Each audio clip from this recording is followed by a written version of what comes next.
2024 IPL season ரசிகர்களுக்கு ஒரு black Bastar சீசனாக அமைஞ்சிருக்கு அப்படி சொல்லலாம்.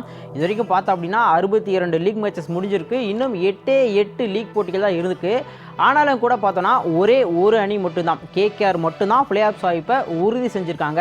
2 அணிகள் வெளியேற்றப்பட்டிருந்தாலும் கூட 7 அணிகள் இந்த பிளே ஆஃப் வாய்ப்புக்குள்ளே நுழையுமா அப்படிங்கிற ஒரு எதிர்பார்ப்போட தொடர்ந்து போராடிட்டு இருக்காங்க அப்படி சொல்லலாம்.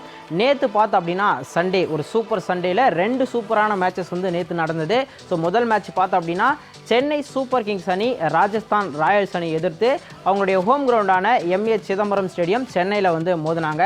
ஸோ வழக்கம் போல் இந்த போட்டியிலையும் டாஸை தோத்தாரு சென்னை அணியோடைய captain Ruturaj Gaikwad. So batting choose பண்ணார் சஞ்சு சாம்சன். ராஜஸ்தான் பார்த்தோம் அப்படின்னா இந்த சீசன் தொடர்ச்சியான வெற்றிகளை பெற்றுட்டு வந்தாங்க.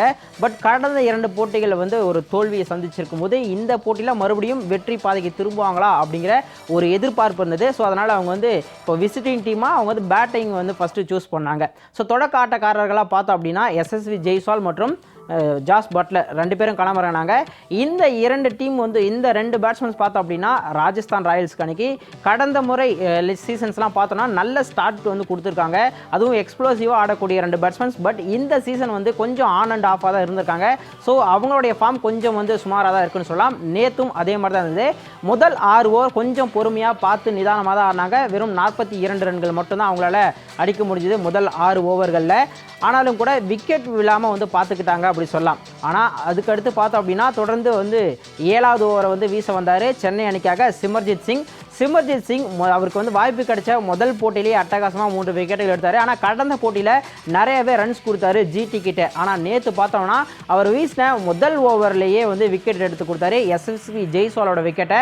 அதுக்கு அடுத்த அவர் போட்ட ஓவரில் பார்த்தோம் அப்படின்னா ஜாஸ் பட்லரோட விக்கெட்டை வீழ்த்தி கொடுத்தாரு. அதே மாதிரி அந்த அணியினுடைய கேப்டன் சஞ்சு சாம்சனோட விக்கெட்டையும் எடுத்து கொடுத்தாரு. ஸோ சென்னை அணிக்காக முதல் 3 விக்கெட்டுகளையும் எடுத்து கொடுத்தது சிமர்ஜித் சிங் தான். நேற்று ரொம்பவே சிறப்பான நாளாக அவருக்கு அமைஞ்சதுன்னு சொல்லலாம். 3 விக்கெட்டுகளை வந்து கைப்பற்றி கொடுத்தாரு. ஸோ டாப் ஆர்டரில் 3 பேரும் விக்கெட் இழந்தாலும் கூட அவங்களுக்கு பார்த்தோம் அப்படின்னா டாப் ஆர்டரில் வந்து பார்த்தோன்னா 4வது பொசிஷனில் வரக்கூடிய ரியான் பராக் இந்த சீசன் ஃபுல்லாகவே சூப்பராக ஆடிட்டு இருக்காரு ராஜஸ்தான் ராயல்ஸ்க்கு. ஸோ நேற்றும் அவருடைய குட் ஃபார்ம் வந்து கண்டினியூ ஆச்சு அப்படின்னு சொல்லலாம். நேற்று 35 பந்துகளில் ஒரு பவுண்டரி 3 சிக்ஸஸோட 47 ரன்களை வந்து அடித்தார். கடைசி வரைக்கும் களத்தில் நின்னார். ஆனாலும் கூட ஒரு குட் டீம் டோட்டல் வந்து கொண்டு வர முடியலன்னு சொல்லலாம் ராஜஸ்தானுக்கு. ஸோ தொடக்க ஆட்டக்காரர்களும் சரி, ஒன் டவுனில் வந்து சஞ்சு சாம்சனும் ஒரு ஏமாற்றத்தை கொடுத்ததுனால அவங்களால பெரிய ஸ்கோர் வந்து ரீச் பண்ண முடியல. அதே மாதிரி மிடில் ஆர்டரில் பார்த்தோம் அப்படின்னா த்ரூ ஜெரல் ஒரு சில மேட்சஸ் வந்து மிஸ் பண்ணார். பட் நேற்று அவருக்கு வந்து சான்ஸ் கிடச்சிது. அவரும் சூப்பராகவே பர்ஃபார்ம் பண்ணார். ஒரு 18 பந்துகளில் ஒரு பவுண்டரி 2 சிக்ஸஸோட 28 ரன்களை வந்து த்ரூ ஜெரல் வந்து எடுத்து கொடுத்தாரு. அவருடைய விக்கெட்டை வந்து கடைசியில் 20வது ஓவரில் வீசின துஷார் தேஷ்பாண்டே வந்து எடுத்து கொடுத்தாரு. தேஷ்பாண்டே இந்த சீசனில் பார்த்தோம் அப்படின்னா சென்னை அணிக்கு ரொம்பவே சிறப்பாக பந்து வீசிட்டு இருக்காரு சொல்லலாம். ஸோ டெத் ஓவர்ஸ்லையும் சரி, ஒரு சில மேட்சஸில் பவர் பிளேயும் கூட விக்கெட் எடுத்து கொடுக்குறாரு. நேற்று கடைசி ஓவரில் 2 விக்கெட் எடுத்து கொடுத்தாரு. ஸோ அவர் 4 ஓவரில் பார்த்தோம் அப்படின்னா 30 ரன்களை விட்டு கொடுத்து 2 விக்கெட்டை வந்து கைப்பற்றினார். ஸோ ஒட்டு மொத்தமாக பார்த்தோம் அப்படின்னா ஆர்ஆர் வந்து டாஸ் வின் பண்ணி பேட்டிங் சூஸ் பண்ணாலும் அவங்க எதிர்பார்த்த ஒரு ஸ்கோர் வந்து ஸ்கோர் போர்டில் போட முடியல அப்படி சொல்லலாம். 20 ஓவர் முடிவில் பார்த்தோம் அப்படின்னா 5 விக்கெட்டுகள் இழப்பிற்கு வெறும் 141 ரன்கள் மட்டுமே அவங்களால சேர்க்க முடிஞ்சுது. ஸோ ஓப்பனிங்கில் பார்த்தோம் அப்படின்னா ஜெய்ஸ்வால் ஒரு 24 ரன், ஜாஸ் பட்லர் ஒரு 21 ரன், அடுத்து ரியான் பராக் வந்து 47 ரன் அடித்தார். சாம்சன் 15 ரனில் வந்து ஆட்டம் இழந்தார். த்ரூ ஜெரல் ஒரு 28, சுபம் துபே முதல் பந்திலேயே வந்து டக் அவுட் ஆனார். அஸ்வின் கடைசியில் ஒரு பந்துக்கு 1 ரன் வந்து அடித்து கொடுத்தாரு. ஸோ இந்த 142 அப்படிங்கிறது ரொம்பவே ஈஸியான ஒரு சேசபிள் டார்கெட்டாக தான் இருந்ததுன்னு சொல்லலாம் சென்னை சூப்பர் கிங்ஸு. ஸோ வழக்கமாக பார்த்தோம் அப்படின்னா சென்னை அணி தொடக்க ஜோடி வந்து ரொம்பவே சுமாராக தான் பர்ஃபார்ம் பண்ணிட்டு இருக்காங்க இந்த சீசன். அதுவும் 2023 சீசனில் பார்த்தோம் அப்படின்னா Ruturaj Gaikwad and Devon Conway ஜோடி வந்து 15 இன்னிங்ஸில் வந்து 800 ரன்களுக்கு மேலே வந்து பார்ட்னர்ஷிப் வந்து அமைச்சிருந்தாங்க. பட் இந்த சீசன் இது வரைக்கும் 12 போட்டிகள் ஆடினாலும் சென்னை அணியுடைய தொடக்க ஆட்டக்காரர்கள் வெறும் 300 சம்திங் ரன்ஸ் தான் வந்து ஸ்கோர் பண்ணியிருக்காங்க. அந்தளவுக்கு தொடக்க ஜோடி செட் ஆகலைன்னு சொல்லலாம். ஸோ நேற்று பார்த்தோம் அப்படின்னா அஜிங்கே ரஹானே வந்து இம்பாக்ட் பிளேயராக கொண்டு வராமல் ரச்சின் ரவீந்திராவும் ருத்ராஜ் கெய்க்வாடும் வந்து ஓப்பனிங் பண்ணாங்க. ரச்சின் ரவீந்திரா தொடக்கத்திலேருந்தே அதிரடியாக ஆரம்பித்தார். ஸோ 18 பந்தில் பார்த்தோம் அப்படின்னா ஒரு பவுண்டரி 2 சிக்ஸஸோட 27 ரன்கள் ரொம்பவே நல்லாவே எக்ஸ்ப்ளோசிவாக ஸ்டார்ட் பண்ணார். பட் அவருடைய விக்கெட்டை வந்து எடுத்து கொடுத்தாரு ரவிச்சந்திரன் அஸ்வின். சென்னையில் பிறந்து வளர்ந்த சென்னைக்காக விளையாடின பிளேயர் இப்போது ராஜஸ்தான் ராயல்ஸில் சூப்பராக பர்ஃபார்ம் பண்ணிட்டு இருக்காரு. நேற்று முதல் விக்கெட்டை வந்து அவர் தான் எடுத்து கொடுத்தாரு ராஜஸ்தான் அணிக்கு. 4 ஓவரில் 35 ரன்கள் மட்டும் விட்டு கொடுத்து 2 விக்கெட்டை வந்து கைப்பற்றி கொடுத்தாரு அப்படி சொல்லலாம். ஸோ ரச்சின் ரவீந்திரா ஒரு பக்கம் அவுட் ஆனாலும் கூட இன்னொரு பக்கம் ருத்ராஜ் ருத்ராஜ் கெய்க்வாட் வந்து கொஞ்சம் ஸ்லோவாக அவரோட இன்னிங்ஸ் வந்து கடைசி வரைக்கும் ஆடுங்கிறதுல வந்து குறியாக இருந்தார். ஆனால் இன்னொரு பக்கம் பார்த்தோம் அப்படின்னா ஒன்றன் வந்து மிச்சல் தொடக்கத்திலிருந்தே அடிக்க ஆரம்பித்தார். ஸோ மிச்சல் வந்து இப்போ கொஞ்சம் கடைசி காலகட்டத்தில் பார்த்தோம் அப்படின்னா ஒரு சில போட்டிகளில் முதல்ல வந்து கொஞ்சம் கஷ்டப்பட்டார். இப்போ ரீசெண்ட் டைமில் வந்து நல்லா ஃபார்முக்கு வந்திருக்காருன்னு சொல்லலாம். கடந்த போட்டியில் கூட ஒரு அட்டகாசமான 6 சதம் அடித்தார். நேற்றைய போட்டியில் பார்த்தோம்னா 13 பந்துகளில் 4 பவுண்டரியோட 22 ரன்கள் வந்து அடிச்சிருந்த போது அவருடைய விக்கெட்டை வந்து யுஸ்வேந்திர சாகல் வந்து எடுத்து கொடுத்தாரு.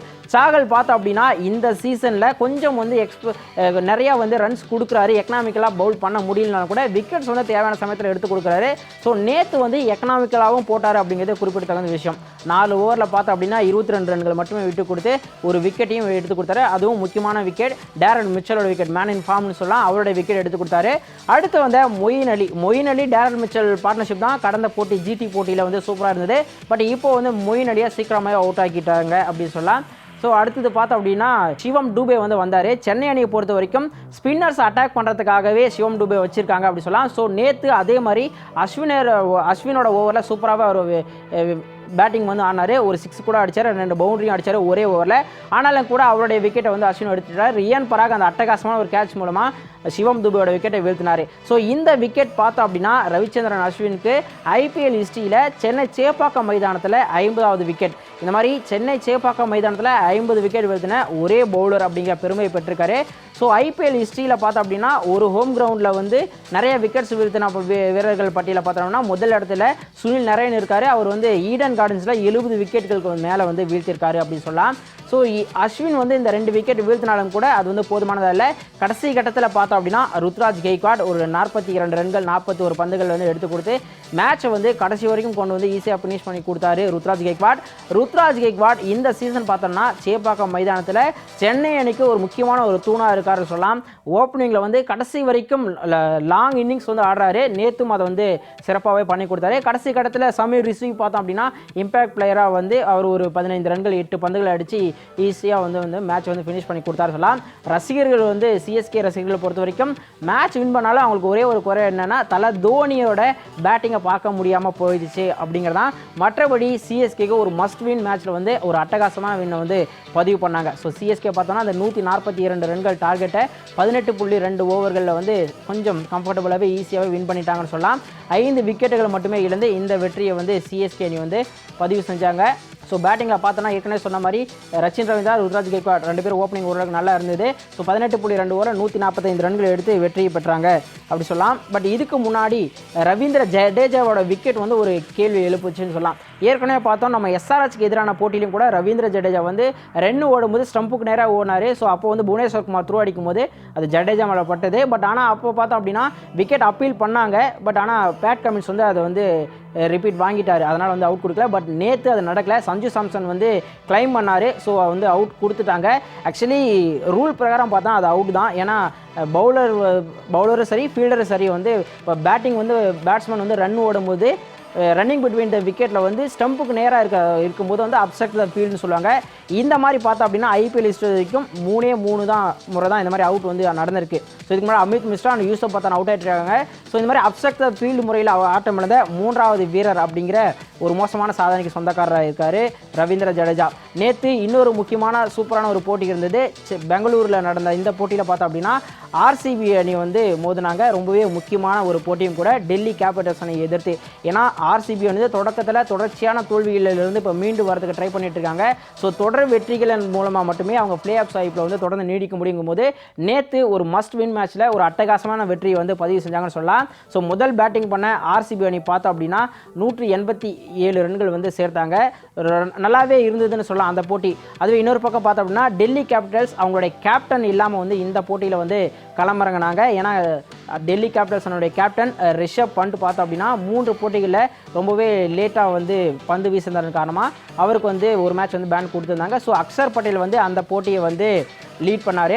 ஸோ 187 ரன்கள் வந்து ஆர்சிபி அணி அடித்தாலும் கூட அதை வந்து சக்ஸஸ்ஃபுல்லாக சேஸ் பண்ண முடியல டெல்லி கேபிட்டல்ஸால். ஸோ ராயல் சேலஞ்சர்ஸ் பொறுத்த வரைக்கும் பார்த்தோம் அப்படின்னா பட்டிதர் ஒரு அட்டகாசமாக 6 சதம் அடித்தார். வில் ஜாக்ஸ் ஒரு 41 ரன்கள், கேமரூன் கிரீன் கடைசி கட்டத்தில் ஒரு 32 ரன்கள் வந்து எடுத்து கொடுத்தாரு.